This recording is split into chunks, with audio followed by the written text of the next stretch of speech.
Gitinguha ni Gobernador Gwen Garcia nga ang Department of Social Welfare and Development kon Dswd mao na lang ang modumala sa duha ka mga pasilidad nga nag-atiman sa kababayen-an ug kabataan nga kasamtangang gipadagan karon sa lalawigan sa Sugbo.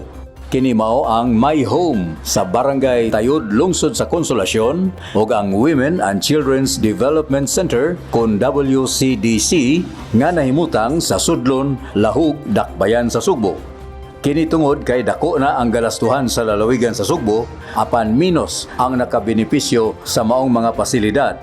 Apil sa gusto nga itugyan sa gobernador ngadto sa Dswd mao ang bahay pag-asa nga gipatukod pa karon sa Kapitolyo diha sa Dakbayan sa Naga. Din adtuon niya ipahimutang ang Children in Conflict with the Law, CICL. Sila mao ang kabataan nga nagpanuigon og 15 ngadto sa 17 anyos apan mag-atubang og mga kaso.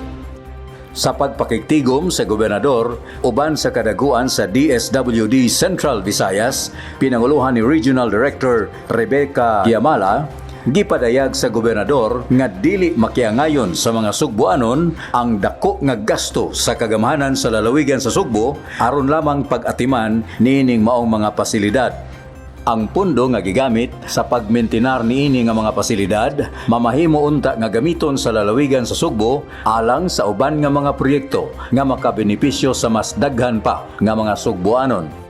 Gikan sa Enero hangtod sa Hunyo karong tuiga sa wa pa mobalik paglingkod sa Kapitolyo si Gobernador Gwen Garcia, ang Kapitolyo nakagasto na og kapin sa 170,000 pesos matag buwan alang lang sa sweldo sa napo ka mga kawani sa My Home nga nagatiman og 13 ka mga bata. Wa pay labot nini ang ubang galastuhan.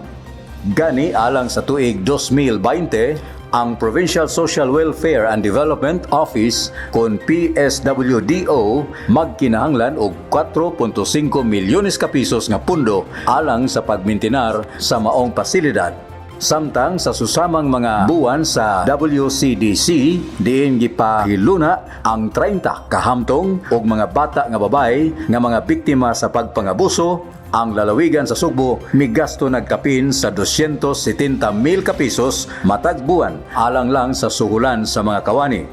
Sunod tuig, magkinahanglan pagayod og 4.1 milyones ka pesos nga pundo alang sa WCDC. Matod pa ni Gobernador Garcia, daghana ang mahatagan og school supplies sa kadako sa maong kantidad.